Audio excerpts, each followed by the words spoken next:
Hello everyone, आप सभी का स्वागत है हमारे यूट्यूब चैनल मास्टर साहब में। मैं आपका टीचर मोहम्मद अली भाई आज आपको क्लास 8 की फिजिक्स पढ़ाऊंगा। तो आप लोग सबसे पहले हमारे चैनल को सब्सक्राइब कर दें, लाइक कर दें और बेल वाला घंटा बजा दें, जिससे आपको आने वाली वीडियो मिलते रहे। हमारा टारगेट है कि क्लास 8 की फिजिक्स को पूरा कंप्लीट करना, इसलिए आप हमारे चैनल से जुड़ रहे हैं। तो सबसे पहले हम स्टार्ट करते हैं क्लास 8 फिजिक्स का फर्स्ट चैप्टर मैटर। सबसे पहले हम आपको बता दें मैटर क्या होता है। मैटर की जो डिफिनेशन बताई गई है, anything which has mass and occupy space is called matter. कोई भी चीज है जिसका अगर मास है और वो कुछ जगह ले रही है, उसे हम मैटर कहते हैं। फॉर एग्जांपल जैसे कि हमारी डस्टर है, तो इसका कुछ मास होगा जिसको हम वेट करेंगे, उसका कुछ मास होगा जिसको हम वेट करेंगे, और ये कुछ स्पेस ऑक्यूपाई करेगा। जैसे हमने इस बुक पे रख देंगे तो इसका कुछ स्पेस ऑक्यूपाई करेगा, इसका कुछ मास होगा, तो ये मैटर हुआ हमारा। ठीक है, तो मैटर के एग्जांपल में हर चीज हमारी मैटर है, हर चीज का कुछ ना कुछ मास होता है और स्पेस ऑक्यूपाई करती है। जैसे कि हमारा आयरन हुआ, वाटर हुआ, एयर, प्लास्टिक, ये सब हमारे जो है मैटर में आते हैं। ठीक है, अब बताया गया है कि matter is made of element. Matter जो होते हैं वो एलिमेंट से बने होते हैं। अगर मैटर में एक ही तरह का एलिमेंट है, one kind of element present है, तो जो स्मॉलेस्ट यूनिट मैटर में होगा तो उसको हम कहेंगे एटम कहेंगे। और अगर मैटर कंसिस्ट है हमारे मैटर के अंदर में टू और मोर एलिमेंट है जिससे कंबाइन टुगेदर है, तो हमारा स्मॉलेस्ट यूनिट ऑफ मैटर की जो होगी वो मॉलिक्यूल होगा। फॉर एग्जाम्पल मॉलिक्यूल जो होते हैं वो हमारे एटम से मिलके बने होते हैं। टू और मोर जो है एटम्स मिलके मॉलिक्यूल्स बनाते हैं। तो सबसे पहले आपने क्या पढ़ा, एटम्स पढ़ा, और दूसरा मॉलिक्यूल्स होता है। जो मैटर होगा वो उसके अंदर एटम्स मौजूद होंगे या मॉलिक्यूल्स मौजूद होंगे। जो मॉलिक्यूल्स होंगे वो एटम्स को कंबाइन करके बनते हैं। फॉर एग्जाम्पल जैसे हम H2O की बात करते हैं, H2O में क्या होता है, ये वाटर है, वाटर होता है, केमिकल फॉर्मूला H2O। तो वाटर में तो आपका क्या होगा, हाइड्रोजन होगा, हाइड्रोजन का एटम होगा और ऑक्सीजन का एटम होगा, तो ये मॉलिक्यूल होगा। ठीक है, इसी तरह अगर हम सॉल्ट की बात करते हैं, कॉमन सॉल्ट जो NaCl होता है, तो इसके अंदर क्या होगा, सोडियम होगा और क्लोरीन होगा, तो इससे बना होगा, तो ये हमारा मॉलिक्यूल होगा। अब इसके बाद हम बात करते हैं मॉलिक्यूलर थ्योरी ऑफ मैटर की।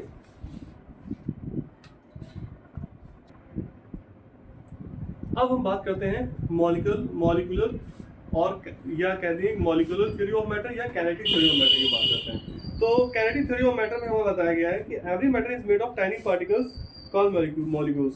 कि जो भी मैटर होता है वो टाइनी पार्टिकल यानी कि मॉलिक्यूल से हमारा बना होता है। ठीक है, मॉलिक्यूल जो होते हैं वो एक आइडेंटिकल होते हैं, एक ही तरह के होते हैं शेप, साइज में और मास में। ठीक है, और मॉलिक्यूल जो डिफरेंट सब्सटेंस के होंगे उनका उनका मास और शेप और साइज जो होगा वो डिफरेंट होगा। थर्ड पॉइंट बताते हैं कि molecule are continuous in state of random motion. The motion of the molecule is different in different state of matter.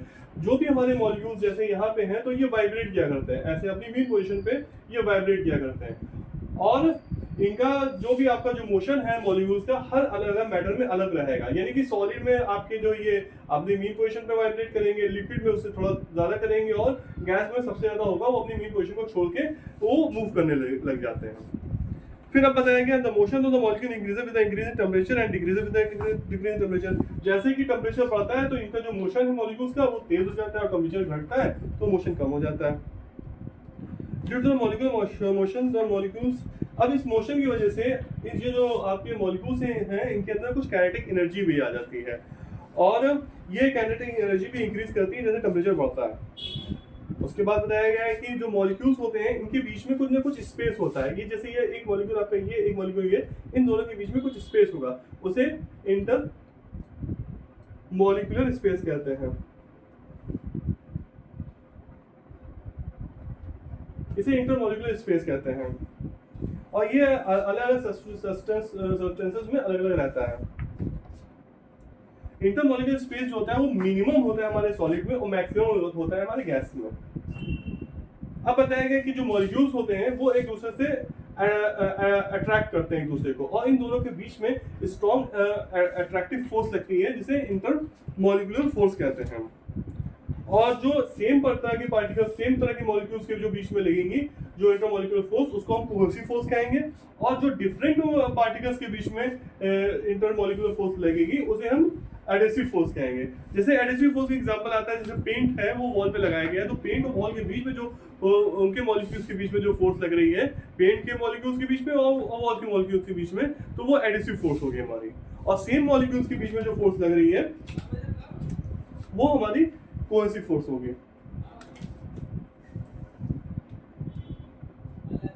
अब बताया गया है जो इंटरमॉलिक्यूलर फोर्स जो हमारे दो मॉलिक्यूल्स के बीच में लग रही है, वो कितनी मैग्नीट्यूड की है, कितनी है, वो डिपेंड करता है कि इंटरमॉलिक्यूलर स्पेस कितना है उसका। अगर इंटरमॉलिक्यूलर स्पेस कम रहेगा तो इंटरमॉलिक्यूलर फोर्स हमारी ज्यादा होगी।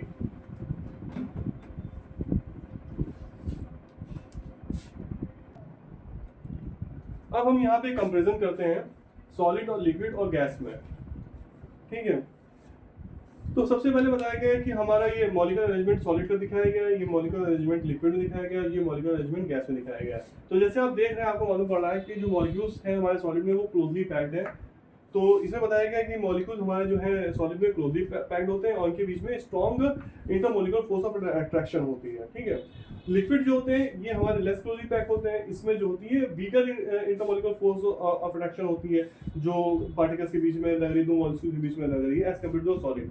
और जो हमारे गैस होते हैं, इसमें जो है इंटरमॉलिक्यूलर फोर्स ऑफ अट्रैक्शन जो होती है वो बिल्कुल भी नहीं लगती है, ऑलमोस्ट जीरो होती है। और जो इनके बीच का और जो है इनका अरेंजमेंट इस तरीके से हमारा रहता है, ठीक है। और इंटरमॉलिक्यूलर स्पेस की बात करते हैं तो इनमें इंटरमॉलिक्यूलर स्पेस दो मॉलिक्यूल्स के बीच में स्पेस एकदम बहुत कम होता है, लेस होता है। लिक्विड में हमारा जो होता है इंटरमॉलिक्यूलर स्पेस सॉलिड के कंपैरिजन में ज्यादा होता है, और गैस में जो है हमारा इंटरमॉलिक्यूलर स्पेस जो होता है सबसे ज्यादा होता है। उसके बाद हम बात करते हैं पोजीशन की, जो मोशन की बात करते हैं, जो हमारे जो सॉलिड में जो हमारे जो मॉलिक्यूल्स होते हैं वो अपनी मेन पोजीशन में केवल वाइब्रेट करते हैं। और लिक्विड की जब हम बात करते हैं, लिक्विड में जो हमारे मॉलिक्यूल्स होते हैं वो जो है मूव कर सकते हैं लिक्विड में, लेकिन अपने सरफेस को छोड़ नहीं सकते हैं। और गैस की हम जब बात करते हैं, गैस में जितने भी हमारे मॉलिक्यूल्स हैं वो बहुत तेजी से मूव कर सकते हैं, ट्रांसलेशन मोशन में मूव कर सकते हैं। जो पोजीशन होती है मॉलिक्यूल्स की हमारे सॉलिड में वो फिक्स्ड होती है, पोजीशन होती है हमारे सॉलिड में हमारी फिक्स्ड होती है। जो पोजीशन होती है हमारे मॉलिक्यूल की सॉलिड में वो हमारी फिक्स्ड होती है, जिसकी वजह से उसका जो शेप होता है वो फाइनाइट होता है, उसका फाइनाइट शेप होता है, डेफिनिट शेप होता है हमारा। और हमारे लिक्विड की जब बात करते हैं, जो पोजीशन होती है हमारे मॉलिक्यूल्स की वो फिक्स नहीं होती है, जिसकी वजह से उनका शेप जो होता है वो फाइनाइट नहीं होता है, लेकिन वॉल्यूम उसका डेफिनेट होता है। और गैस की बात करते हैं तो इसमें मॉलिक्यूल्स मूव किया करते हैं, इसलिए इनका ना ही डेफिनेट शेप होता है, ना ही डेफिनेट वॉल्यूम होता है। लास्ट पॉइंट की बात करते हैं, जो सॉलिड होता है उसको हम जो है कंप्रेस नहीं कर सकते हैं, लिक्विड को हम थोड़ा बहुत कंप्रेस कर सकते हैं, और गैस को हम फुली कंप्रेस कर सकते हैं, आसानी से गैस कंप्रेस हो जाती है। अब हम बात करते हैं energy of molecules in three state of matter. Energy molecules के अंदर कैसी होगी हमारे थ्री स्टेट ऑफ मैटर में, सॉलिड, लिक्विड और गैस में। सबसे पहले बात करते हैं सॉलिड में। सॉलिड में हमने आपको पहले बताया है कि सॉलिड में इंटरमॉलिक्यूलर स्पेसेस जो होते हैं बहुत कम होते हैं, और मॉलिक्यूल जो होते हैं वो बहुत ज़्यादा क्लोजली पैक्ड होते हैं, और उनके बीच में strong intermolecular force of attraction लगता है। तो इस वजह से जो मॉलिक्यूल्स होते हैं वो अपनी मेन पोजीशन पे वाइब्रेट करते हैं, अपनी पोजीशन छोड़ के जा नहीं सकते हैं। इस वजह से उनके अंदर जो है एनर्जी जो होती है हमारी सॉलिड स्टेट में, जो energy of the movement of molecules होगी वो हमारी मिनिमम होगी। अब बताया गया है कि जब हमारा लो टेम्परेचर रहेगा तो हमारे मॉलिक्यूल्स जो होंगे अपनी मेन पोजीशन में केवल वाइब्रेट किया करेंगे, लेकिन अगर उसी सब्सटेंस को, उसी चीज को हम, जैसे सॉलिड है, आइस का एग्जांपल ले लिए, या सॉलिड हमारा है, अगर हम उसको हीट करेंगे तो क्या होगा कि हीट करने से उसकी काइनेटिक एनर्जी बढ़ जाएगी, और एक पॉइंट रीच हो जाएगा हमारा मेल्टिंग पॉइंट का, जहां पे काइनेटिक एनर्जी इतनी ज्यादा बढ़ जाएगी कि जो मॉलिक्यूल्स होंगे वो उनके बीच में, जो दो मॉलिक्यूल के बीच में जो फोर्स ऑफ अट्रैक्शन लग रहा है तो उसको ओवरकम कर ले जाएंगे, और फिर वो जो है अपनी मेन पोजीशन को छोड़ देंगे। इस तब जो होगा हमारा सॉलिड जो होगा वो ट्रांसफॉर्म हो जाएगा हमारे लिक्विड में। सेकंड हम बात करते हैं लिक्विड की। लिक्विड में क्या होता है, इंटरमॉलिक्यूलर जो स्पेस होता है हमारा वो ज्यादा होता है एज कम्पेयर टू सॉलिड, ठीक है, और इंटरमॉलिक्यूलर फोर्स ऑफ अट्रैक्शन उससे वीक होता है। लेकिन लिक्विड भी अपनी लिक्विड जो होता है वो उसके अंदर मॉलिक्यूल मूव तो कर सकते हैं लेकिन अपने सरफेस को छोड़ नहीं सकते हैं। लेकिन जब हम इसी लिक्विड को जब हम हीट करेंगे, फॉर एग्जांपल वाटर को हीट करेंगे, तो उसकी तब क्या होगा, उसकी काइनेटिक एनर्जी हमारी बढ़ जाएगी और एक लिमिट ऐसी पहुंच जाएगी जब इतनी काइनेटिक एनर्जी हमारी ज्यादा हो जाएगी, उस लिमिट को हम बॉइलिंग पॉइंट कहते हैं कि वो बॉइलिंग पॉइंट तक पहुंच जाएगी। जब जब उसकी एनर्जी हाई हो जाएगी तो वो जो फोर्स ऑफ अट्रैक्शन जो हमारा था उसको ओवरकम कर लीजिए, जो मॉलिक्यूल जिसको फोर्स ऑफ अट्रैक्शन लग रहा था उसको ओवरकम कर ले जाएंगे और हमारे जो है मॉलिक्यूल लिक्विड के वो मूव करने लगेंगे और जो है लिक्विड हमारा जो होगा वो जो है हमारा ट्रांसफॉर्म हो जाएगा गैस स्टेट में। थर्ड हम बात करते हैं गैसेस की। गैसेस जो होते हैं इसके अंदर जो इंटरमॉलिक्यूलर स्पेस होता है सबसे ज्यादा होता है और इंटरमॉलिक्यूलर फोर्स ऑफ अट्रैक्शन जो होता है सबसे कम होता है। ये जो होते हैं फ्रीली मूव कर सकती है, ट्रांजिशन मोशन में फ्रीली हर डायरेक्शन में मूव कर देती है और काइनेटिक एनर्जी जो होती है इसकी सबसे ज्यादा होती है as compare to the solid and liquid.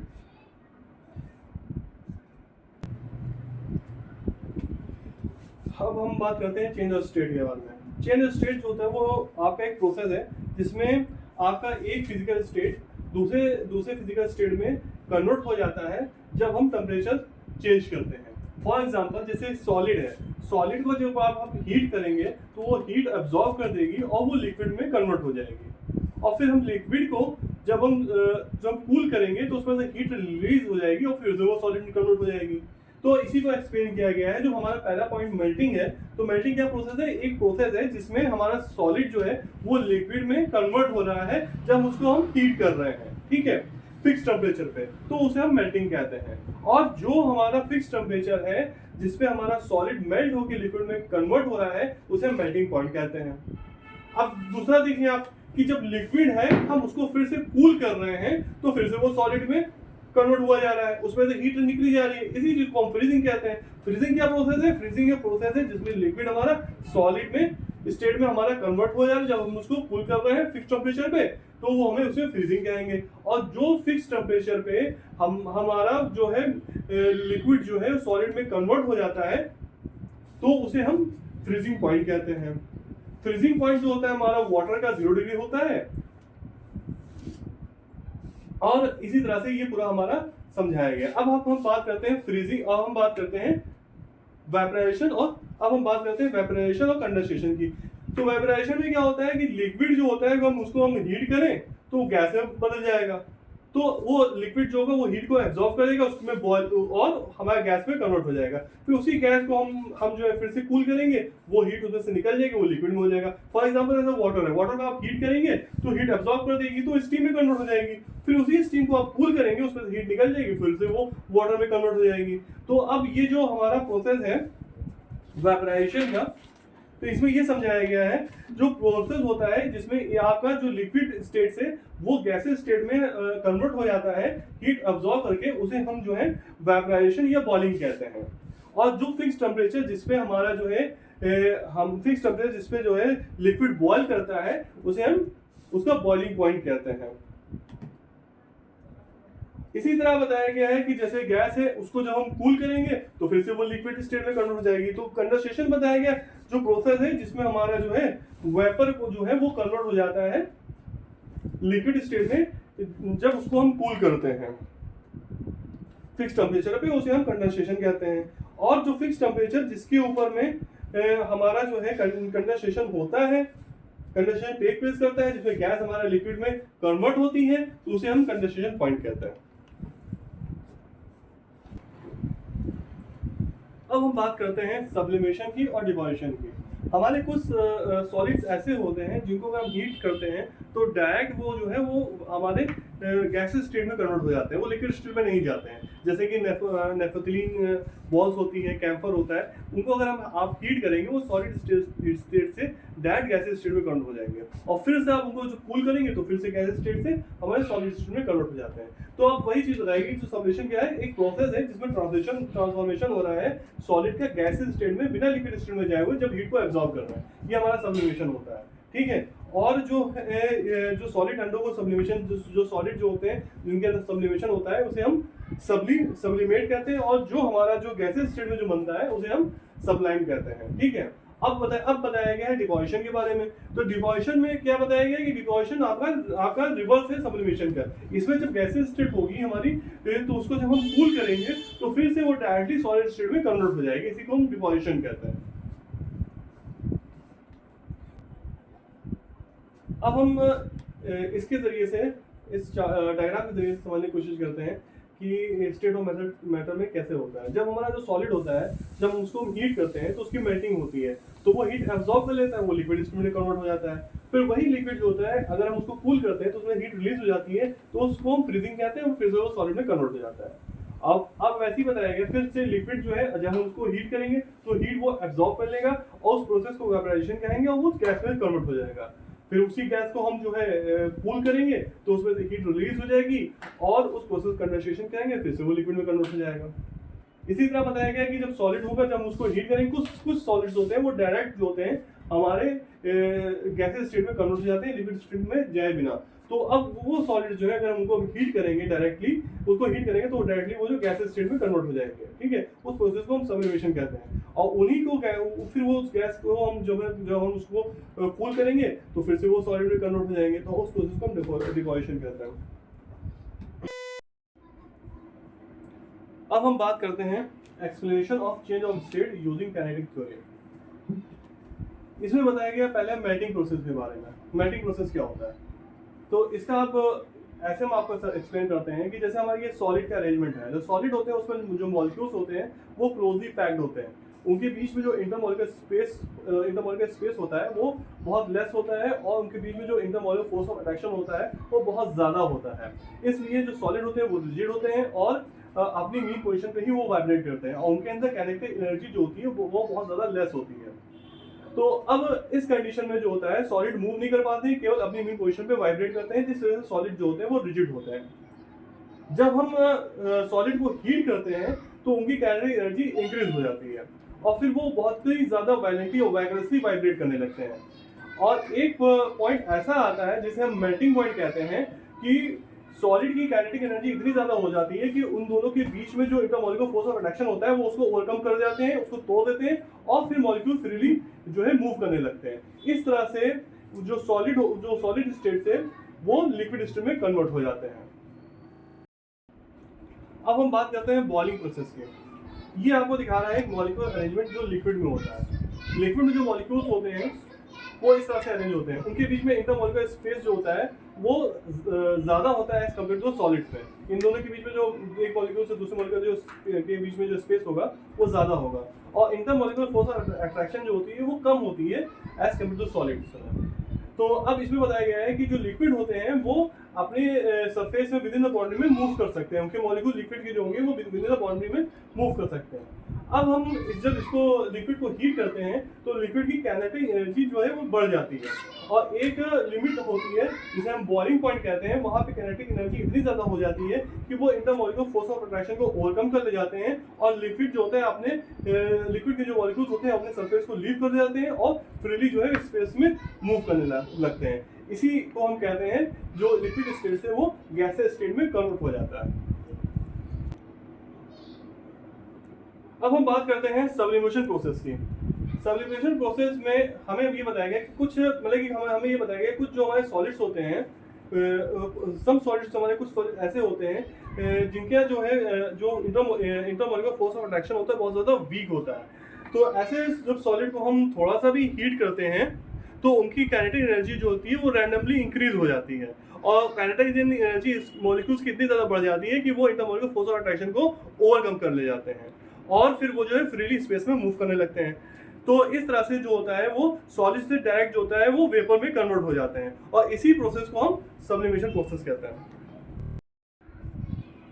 अब हम बात करते हैं इवेपोरेशन की। इवेपोरेशन क्या चीज़ है? Evaporation the process in which liquid changes into the vapor at any temperature below its boiling point। यानी कि बताया गया है कि आपका इवेपोरेशन एक फिनोमिना है जिसमें लिक्विड जो होगा वो वेपर में कन्वर्ट हो जाएगा किसी भी टेम्परेचर पे बिलो इट्स बॉइलिंग पॉइंट पे। ठीक है, मतलब कि बॉइलिंग पॉइंट से नीचे भी टेम्परेचर पे जो है वो लिक्विड से वेपर्स में गैस स्टेट में कन्वर्ट हो जाता है। अब बताया गया है कि इवेपोरेशन जो होता है लिक्विड का वो सारे टेम्परेचर पे होता है बिलो द बॉइलिंग पॉइंट पे। इवोपरेशन जो होता है, सेकंड पॉइंट बता रहा है, इवोपरेशन जो होता है लिक्विड का वो फ्री सरफेस, जो ऊपर वाला सरफेस होता है उससे होता है। और तीसरा पॉइंट बता रहा है कि इवोपरेशन स्लो होता है और कॉन्टिन्यूस प्रोसेस होता है। अब इवोपरेशन जो होता है, हमारा जो इवोपरेशन जो होता है वाटर बॉडी से, रिवर से, सी से होता है। तो सनलाइट की जब सनलाइट हमारे वाटर बॉडीज पे पड़ती है तो वहाँ से वाटर इवोपरेट होता है, वो वाटर जो होता है वो स्टीम में कन्वर्ट हो जाता है, वही स्टीम जाती है, वो क्लाउड्स बनती है, फिर उसके बाद क्लाउड से रेनफॉल होती है। इस तरह से हमारा इकोसिस्टम पूरा चलता है। ठीक है, तो इवोपरेशन जो होता है वो बहुत नेसेसरी होता है रेनफॉल के लिए। अब बताया गया है कि कौन कौन से फैक्टर होते हैं जो अफेक्ट करते हैं रेट ऑफ इवोपरेशन पे। पहला बताया गया नेचर ऑफ लिक्विड, जो रेट ऑफ इवोपरेशन है, कितना तेजी से इवोपरेशन होगा वो डिपेंड करेगा नेचर ऑफ लिक्विड पे। कुछ लिक्विड जैसे हमारे स्प्रिट है, अल्कोहल है, वो जल्दी इवोपरेट करते हैं as compare to water. On the other hand जो ग्लिसरीन है या वेजिटेबल ऑयल है वो धीमे उनका इवोपरेशन होता है। दूसरी चीज बताएगी टेम्परेचर, जो रेट ऑफ जो इवोपरेशन होता है वो इंक्रीज कर जाता है जैसे टेम्परेचर जो है वो बढ़ता है। इसी रीजन की वजह से बताया गया है कि जो कपड़े हम लोग गर्मी में जो वेट क्लॉथ हम डालते हैं वो जल्दी सूख जाते हैं, टेम्परेचर बढ़ने से इवोपरेशन का रेट जो होता है वो बढ़ जाता है। तीसरा चीज बताइए सरफेस, जो रेट ऑफ इवोपरेशन जो होता है वो बढ़ता है सरफेस एरिया जो होता है, सरफेस एरिया लिक्विड का बढ़ने से। जब हम वेट क्लॉथ को हम सुखाते हैं तो स्प्रेड कर देते हैं तो जल्दी से उसको वाटर इवोपरेट हो जाता है। तो आपका जो सरफेस एरिया होता है लिक्विड का वो इंक्रीज होगा तो इवोपरेशन भी इंक्रीज हो जाएगा, रेट ऑफ इवोपरेशन भी इंक्रीज हो जाएगा। फ्लो ऑफ एयर बताया गया, जो रेट ऑफ इवोपरेशन होता है वो इंक्रीज करता है जब विंड स्पीड और एयर सर्कुलेशन जो होता है वो बढ़ जाता है। इसी वजह से बताया गया है कि जब एयर सर्कुलेशन बढ़ता है तो विंड के साथ में जो है वेपर्स भी, जो लिक्विड होगा वो मूव होने लगता है एयर के साथ में, इस वजह से जो है इवोपरेशन बढ़ जाता है। ह्यूमिडिटी ऑफ एयर बताया गया, अगर इवोपरेशन फास्टर होगा तो एयर को ड्राई और ह्यूमिडिटी को लेस होना चाहिए।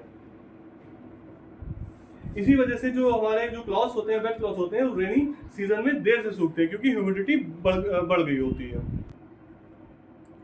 अब बताया गया है कि explanation of evaporation by kinetic theory of matter. हमको ये बताया गया है कि काइनेटिक थ्योरी मैटर में हमने ये पढ़ा था कि जो मॉलिक्यूल्स होते हैं लिक्विड के अंदर में वो फ्रीली मूव कर सकते हैं विद इन द बाउंड्री में। तो जब उनका जब मोशन होता है मॉलिक्यूल्स का तो वो मॉलिक्यूल्स एक दूसरे के साथ में कोलाइड करते हैं, लड़ते हैं और एक दूसरे को एनर्जी पास करते हैं। तो कुछ मॉलिक्यूल्स जो होते हैं उनकी एनर्जी ज़्यादा होती है दूसरों से, तो जो मॉलिक्यूल जो होंगे जिनकी ज़्यादा काइनेटिक एनर्जी होगी तो वो ओवरकम कर ले जाएंगे जो इंटरमॉलिक्यूलर फोर्स ऑफ अट्रैक्शन जो मॉलिक्यूल्स के बीच में है, और फिर वो जो है फ्रीली हो जाएंगे और फ्रीली स्पेस में जा सकते हैं। इस वजह से जो है इवोपरेशन जो होता है वो लिक्विड मॉलिक्यूल्स में सरफेस से होता है। Thank you for watching this video and subscribe my channel to get the more videos.